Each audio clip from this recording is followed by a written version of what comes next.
do you present DTDL? I think if you are a founder and having that mindset and you are customer obsessed, I think this is the place for you to be.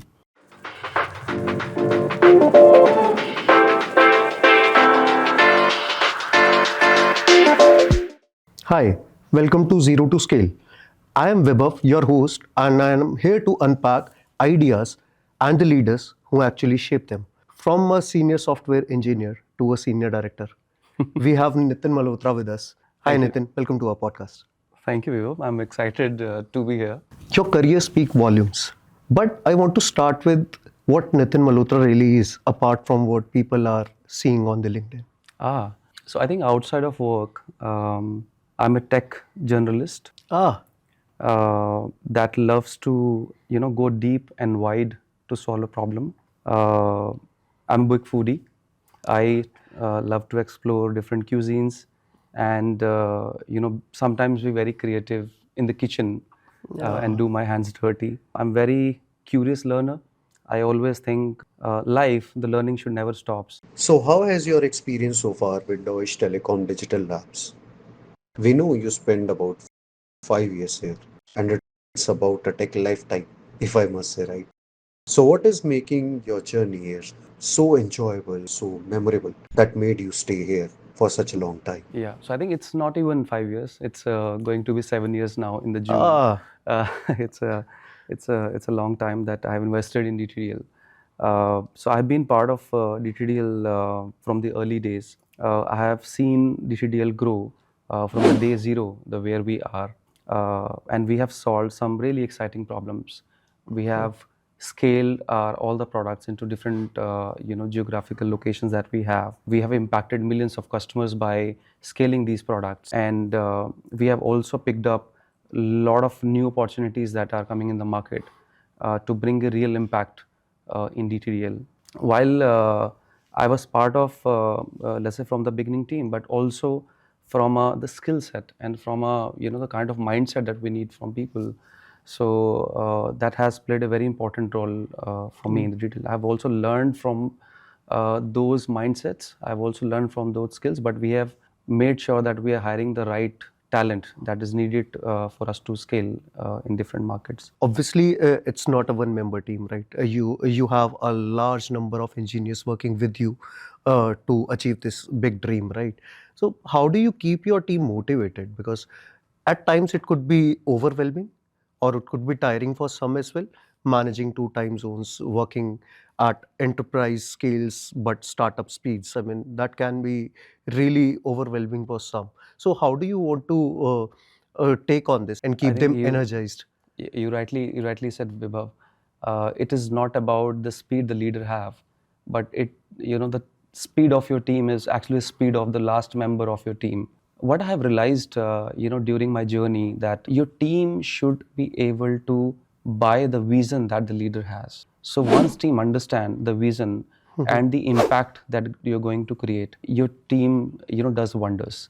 And that exactly happened when I was getting the shoes of handling the Europe and US teams.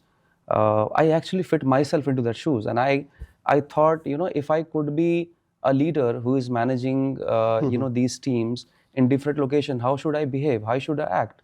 And once, as a leadership, you start behaving and acting the role that you need, your team start looking at it from a inspiration point of view, and they start acting automatically like that. So I think my team has done a wonderful job in scaling these products in different markets. And the good thing that happened was I also got the support within DTDL to have the initial members who joined me to fulfill this mission. So that made, I would say, a little easier. You mentioned a lot about the support we get at DTDL, right? But some of the people which are listening to our podcast or seeing us on the video right now, they don't know about DTDL. How do you present DTDL to them? So first of all, I'm thankful to my leaders and my peers who has actually supported me by providing the team support during my journey. But for a, let's say, engineer or a product person, it's very important to find the right problems. And as a tech and product company, I think we have found those right problems.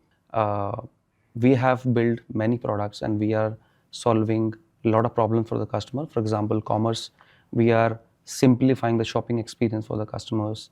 We also have an app that's helping to engage and doing the right service for our customers. We are going beyond these two, digital channels by bringing the OTT TV as a platform and scaling in different part of the world. So we are scaling digital, but we are also transforming the layer which is beneath of the digital platforms by bringing the new state of art of architecture over top of it, which can help to scale the system end to ends for seamless experience for our customers. Some of the examples that we have built, for example, the campaign management system that we have, even the sales catalog that we build. There are a lot of platforms that we have built from scratch, and these all platforms were engineering innovations. They were built just out of the innovation projects. And now when I see how they have intervened and how they have interrupted in terms of the market, and that they have plugged into each of our products, so this is amazing to see. I think we are truly going global by bringing all of these capability and scaling in different countries in Europe as well as in the US. So we have used the same ecosystem for US as well, and we have scaled it for the millions of customers in US.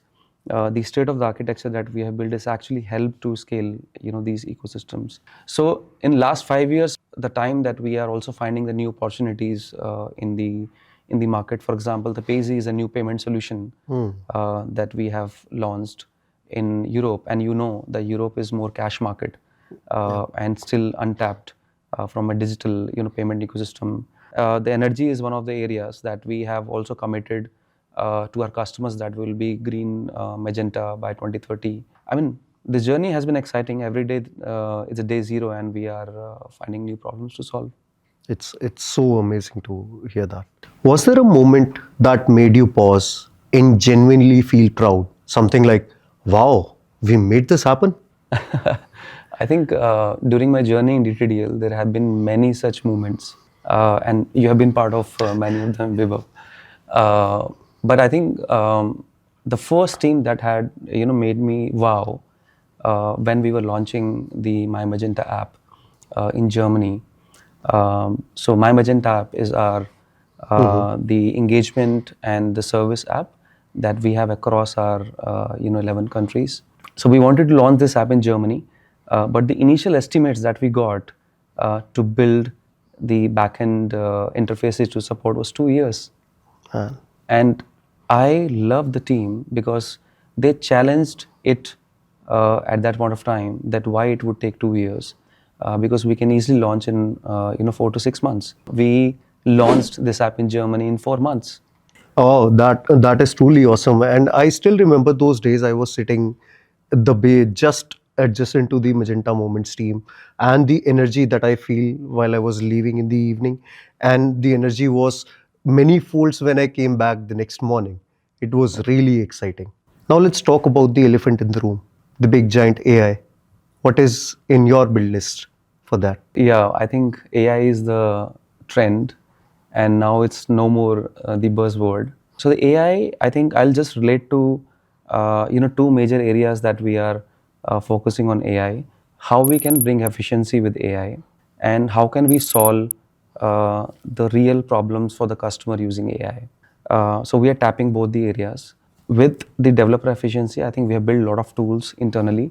We have tools for automatic code review that is done by the GenAI solutions.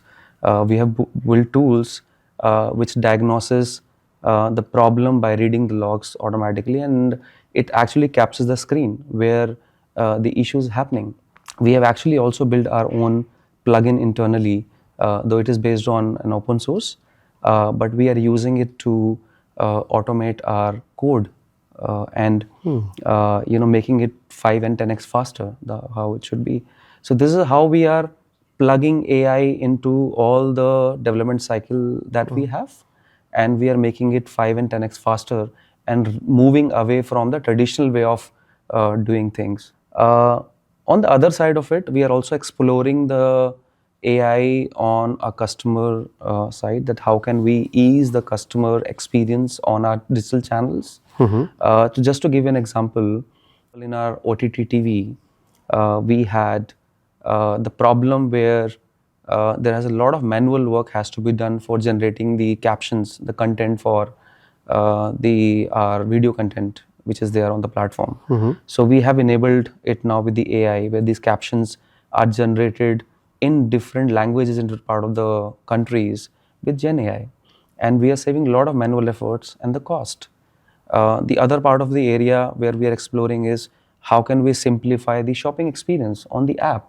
So going away the traditional of click way of shopping to a voice-based shopping where it is more contextualized, it is more personalized for a customer, and we satisfy the customer with what he needs. So that's how we're able to plug the AI. But I'm very excited to see how AI is evolving. And as they say, the human has to also evolve. That's the nature of the human to evolve. And the developers will also evolve with the AI. And that's a really good statement that DTDL is making out in the market. Like, we are using AI to increase the efficiency, but not cut the jobs.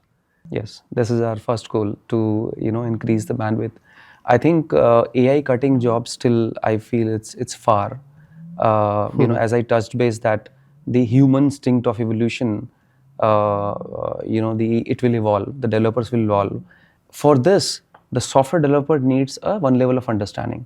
So 90% of the thing will be done by AI, but the 90% of time of a developer will go to the 10% of the things, Yeah, I that understand. Yeah. to figure out that what AI has done. So that's how the developer also will evolve. But I also believe the average developer will also face challenges, because if they don't understand what AI has done or have written, it would be very challenging for them. But they have to upskill. They have to also, deep into the code, that what changes the AI making to not have any impact on the production. Yeah, I mean, is it safe to say we should use AI as our brainstorming buddy rather than your oracle who's doing just things for you? I think definitely that's true, because I remember from my childhood, and I'll give you that example. When I was studying and reading about something, then I used to teach to my friends. And when I used to teach my friends, my learning was better, because I'm able to reiterate, I'm able to explain them again and again, and that's where it was captured in my brain. I think we need to think AI as our partner, as a friend, or as a mentor with whom we can have these conversations and we can reiterate. The benefit of having AI is because my friend was not telling me where I was wrong, while I was reiterating, but AI can help me to tell where I'm wrong and right. So that's where I think AI plays a critical role here. So, Nitin, you have seen engineering at startup speeds and also at enterprise scales. So, what is, in your opinion, is one piece of advice that you want to give to the people who are trying to build something in these worlds today before they know it's too late? I think when you are in startup, you are in a fast mode. You break things quickly and you don't care. You don't build solution for scale because it's natural for startups. That's how they should go, and they should chase for the speed rather than perfection. But when you are building for enterprise, the real beauty comes when you build with speed but for scale. So that is the real charm, working in enterprise that's work on speed. You have to rethink your architecture. You have to unlearn a lot of things that you've done in startup. And that is the real challenge you face for enterprises. Okay, so following up on what you just said, are you the kind of guy who break things to innovate new things, or are you someone who would cook something to perfection before you serve it? I avoid tapping myself, or I would say trapping myself into the paralysis analysis or the perfection, kind of Okay. mode. But you have to find a right balance, right? Because the world is moving very fast. There's a lot of competition happening in the market. You have to really build product faster. You have to think and innovate faster. Though you need to keep a balance that you cannot build something which can ruin our brand image in the market, but you have to keep a right balance to launch with speed.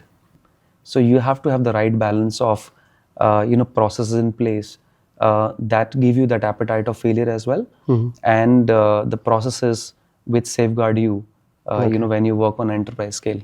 So how do you present the appetite of failure from the angle of DTDL? So does DTDL provides you ample space to try new things, even they can land into a trash can? There are a lot of examples, I think, in the past, but also there are many stories where we have test and tried products which has been failed, but we have given enough, let's say, the space and the time to team to try and experiment with new things, and it's okay to break. It's okay to fail, and when you fail, you learn and you try something new again. Nitin, what should people remember about DTDL after listening to this podcast? I think I talked a lot about it, but if I summarize it, shortly, each one of us here are founders, and in the last, 5 to 6 years, we have solved a lot of problems and created a lot of impact in overall DT ecosystem. I think if you are a founder and having that mindset, and you are customer obsessed, I think this is the place for you to be. There is no dearth of problems that you would have, and every day will be full of excitement and full of challenges for you to solve, and you will enjoy the every bit of the journey over here. So we have already discussed in depth about a lot of topics now, and it's time for rapid fire. Are you up for that? Nice, yeah, let's go for it. So let's start. One thing people often get wrong about you. That I'm an introvert. Even I thought of that. Meetings, energizing or exhausting? Exhausting. One app that you cannot live without at work.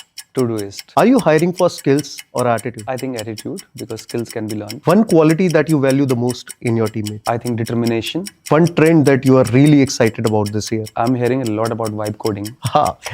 Any book or podcast that has recently inspired you? Recently, I think it's Continuous Discovery. It's a really nice book. You did great. Those are really good answers, I must say. And with that rapid fire, we'll call it a wrap, Nitin. Thanks a lot for joining us. Thank you, Vibhav. And for sharing your insights. This has been really great. And for our viewers, please watch out this space for more videos coming soon. Please look out this space for new leaders, new insights, and your brain might go